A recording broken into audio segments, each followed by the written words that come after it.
Gente, eu estou animada gravando esse vídeo, porque eu sei que eu estou atrasada, então vamos lá. Sejam muito bem-vindos, e a gente vai aprender agora o capítulo 8, que é sobre os dilemas dialéticos. Lembrando aqui que dialética envolve coisas opostas. Então, nós temos uma tese, uma verdade, nós temos uma antítese, uma verdade contrária. E elas são opostas, elas não são iguais, como se assim, ó, é branco ou é preto.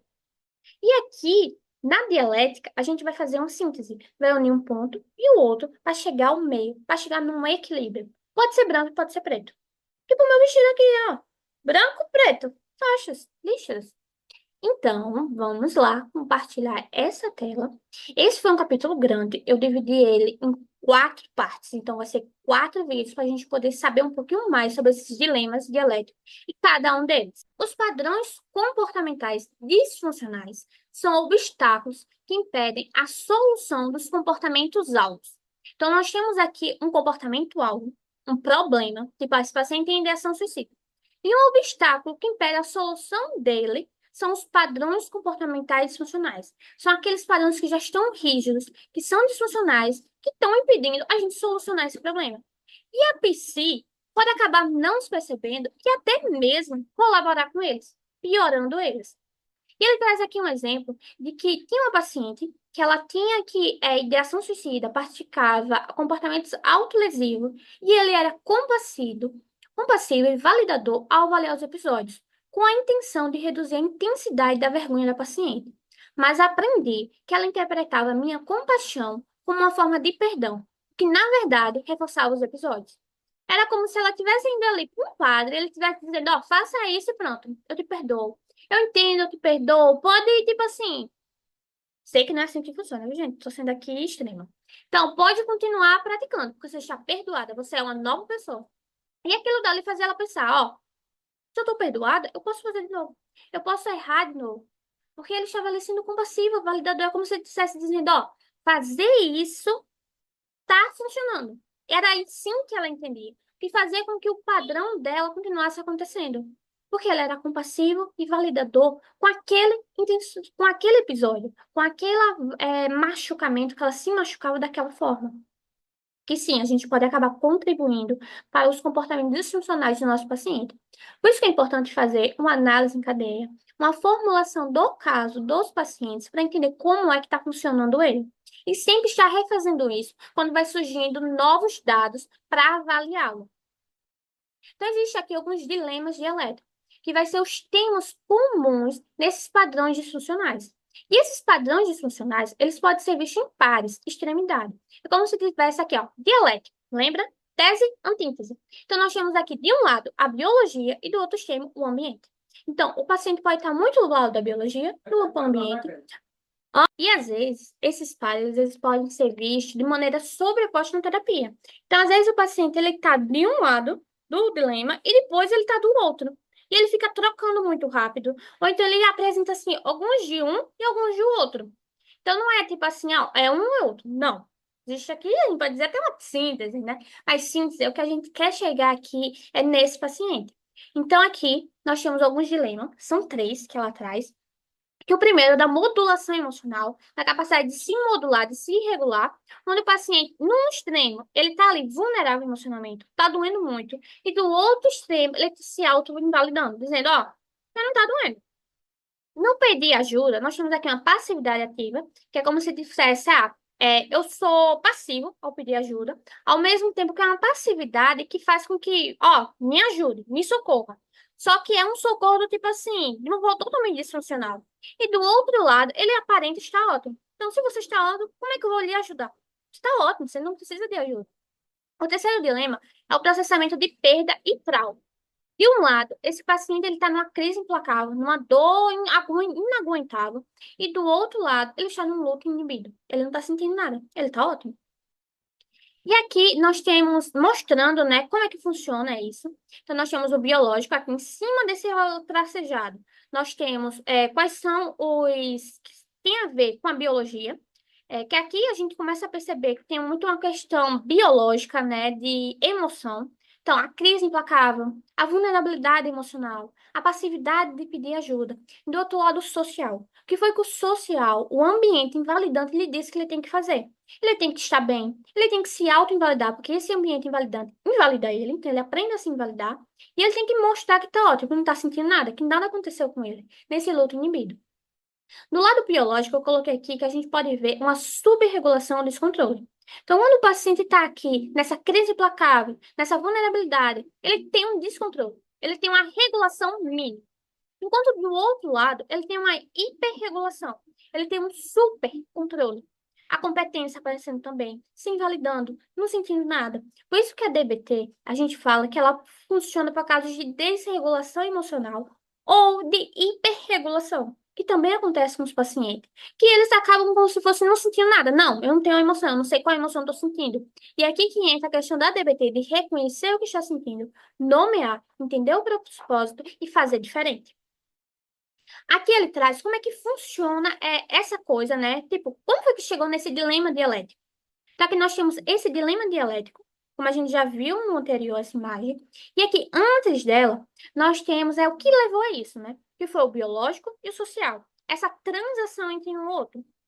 Então, o biológico, ele tem a ver com a genética, com o ambiente intrauterino, as influências pós-natais radicais de negligência e abuso, o trauma psicológico significativo durante o desenvolvimento, que vai se afetar aqui a questão cerebral, as sinapses, como é que esse cérebro, essa amígdala está reagindo, está interpretando tudo isso.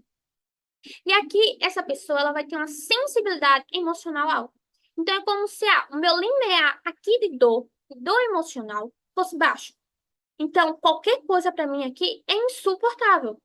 O que para você vai ser algo triste, para mim vai ser desesperador. E aqui no outro ponto vai ser a reatividade emocional, que é como se eu tivesse um amplo aspecto. Enquanto para você só isso daqui vai ser uma alergia para você, tipo assim, você só tem alergia a poeira. Ah, não. Para essa pessoa, ela vai ter alergia a várias coisas. Enquanto para uma coisa, apenas uma coisa vai lhe fazer mal, vai lhe magoar, para essa pessoa, várias coisas vai lhe magoar. Porque ela vai ter uma amplitude muito grande. Tipo assim, ó, qualquer coisa que chegar aqui no meu campo vai ser insuportável. E vai ter um retorno lento à linha de base. Então, tem algumas crianças que a gente percebe, né? Que, tipo assim, a gente faz acontece alguma coisa e ela volta rapidamente, tá tudo ótimo. Aqui, a gente já começa a perceber um retorno lento. Acontece alguma coisa e ela demora muito a voltar ao normal. Ela sente alguma emoção, ela sente uma emoção de uma forma muito grande e demora muito para ela parar de sentir aquela emoção. E uma impulsividade alta. E nessa questão biológica, envolve uma transação, uma interação com o ambiente, onde esse ambiente ele vai invalidar as respostas válidas. Por exemplo, se está doendo muito, faz sentido estar desesperado. Faz sentido ficar gritando, porque tá doendo muito. Então, ocorre com a invalidação, dizendo, não, não tá doendo. Ocorre também um reforço intermitente do comportamento escalado, que é como se fosse, quando a pessoa reclama da primeira vez, tipo assim, chega pra mãe, mamãe, papai, tá doendo. Não, não tá doendo, cala a boca. Então, ela vai pra lá. Depois ela volta, dizendo, tipo assim, de uma forma maior. Tá doendo, mamãe, chorando mais alto. Não, não tá doendo. E ela volta. E aí, quando ela tá chorando, descabelada, quebrando tudo, tipo assim, ó, tá fazendo um show do tipo assim, não tá aguentando, tá insuportável, é que é dado atenção, é que é dado uma validação. Então, aqui é reforçado os comportamentos mais desregulados, mais disfuncionais, mais dramáticos, por assim dizer. E ocorre também uma simplificação excessiva da solução de problemas emocionais. É como se todo mundo estivesse dizendo, ó, é fácil, você consegue. É, essa emoção, tipo, é muito fácil de lidar com isso. E a pessoa pensa, por que que eu não consigo? Por que que só eu não consigo? É uma invalidação muito grande. Então, os outros conseguem e não consigo. Tem algo de errado comigo. E aqui é que entra com essa interação do biológico com o social que leva a esses dilemas dialéticos e os comportamentos alvos primários, porque de acordo com esses dilemas é que vamos ter aqui o comportamento que vão ser os objetivos da terapia. Aumentar o comprometimento, diminuir os comportamentos que ameaçam a vida, os comportamentos que interferem na terapia, que interferem na qualidade de vida, aumentar as habilidades de DBT, aumentar a experiência emocional sem intenso sofrimento. Estágio 2 de ADBT. Solução individual de problemas, que é o estágio 3. Autorregulação, estágio 3. E o quarto, a liberdade. E aqui nós temos, como é que acontece essa interação, né? Se a gente tiver um indivíduo que é vulnerável emocionalmente e um ambiente validante, essa criança vai aprender, vai ter uma modelação, uma orientação eficaz, vai ser validada. Então, ela vai aprender a lidar com aquelas emoções. Se a gente tem um indivíduo que não é vulnerável emocionalmente, que, tipo assim, biologicamente, é como se eu dissesse, ó, ele consegue lidar com as coisas de forma normal, mas o ambiente é invalidante, então ele vai ter um risco elevado de desenvolver transtorno de personalidade borderline. E quando nós temos aqui o que é, vamos dizer assim, combinação perfeita para borderline, vai ser o indivíduo que é vulnerável emocionalmente e um ambiente invalidante. Que ele não vai adquirir a capacidade de definir e rotular com precisão suas respostas emocionais. Ele não vai entender essas emoções de maneira compassiva e não vai saber usar estratégias para regular essas respostas. E o que acontece também aqui é que acaba que transação influenciando o outro. Esse indivíduo é vulnerável emocionalmente, ele demanda de um ambiente que é invalidante, que não consegue, não tem capacidade de responder a isso. E esse ambiente invalidante retorna de um jeito para esse indivíduo vulnerável, de uma forma, tornando ele ainda mais vulnerável. E esse indivíduo vulnerável reage de uma forma, tornando esse ambiente ainda mais invalidante. É um ciclo, é um padrão destrutivo. Nem todos os padrões ou dilemas estarão presentes em todos os pacientes de ATVT. Cabe sempre ao terapeuta avaliar a presença e o papel dos padrões na causa ou na manutenção dos comportamentos alvo. Avaliar como é que funciona essa interação.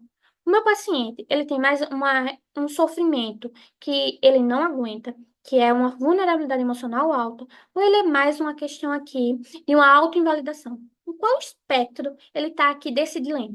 De um lado ou do outro? Ou ele alterna entre um e outro? Quais dilemas estão presentes nesse paciente e quais eles não estão? Como é que isso influencia o comportamento-alvo primário? Mas como é que isso ajuda na terapia, né? Por que saber disso? Cada um dos padrões, ele pode funcionar para promover ou manter um comportamento-alvo primário. A presença de qualquer um dos 6 padrões pode dar origem a 2 alvos de tratamento secundário. Então, aqui nós podemos ter um alvo, diminuir esse padrão problemático, onde esse paciente se autoinvalida. Bora diminuir essa autoinvalidação. Ou então, ter o objetivo também de aumentar habilidades que podem substituir o padrão disfuncional. Então, a gente pode diminuir a autoinvalidação e aumentar a validação. Já começa aqui a ter um caminho, trilhar um modo de fazer essa terapia funcionar. Então, nós temos aqui, primeiro passo, quero resolver um alvo primário, tenho aqui um objetivo na terapia. Vamos dizer aqui que o objetivo é essa ideação suicida. Então, o alvo de ação suicida. A gente tem que ver quais dilemas estão interferindo nessa ideação suicida.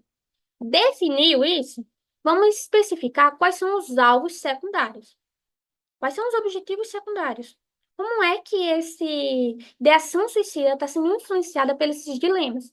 Bora especificar os alvos.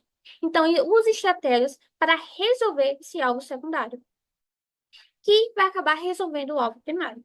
Então, a gente começa aqui como se fosse dividir em passinhos menores. Quero chegar nessa coisa enorme que é a ideação suicida. Como é que a gente faz? Bora entender como é que está funcionando essa ideação suicida. O que é que está montando ela? Quais são os padrões disfuncionais? Que vai ser os dilemas dialéticos. E aí, a partir desses dilemas dialéticos, a gente especifica, a gente vai ter os alvos secundários.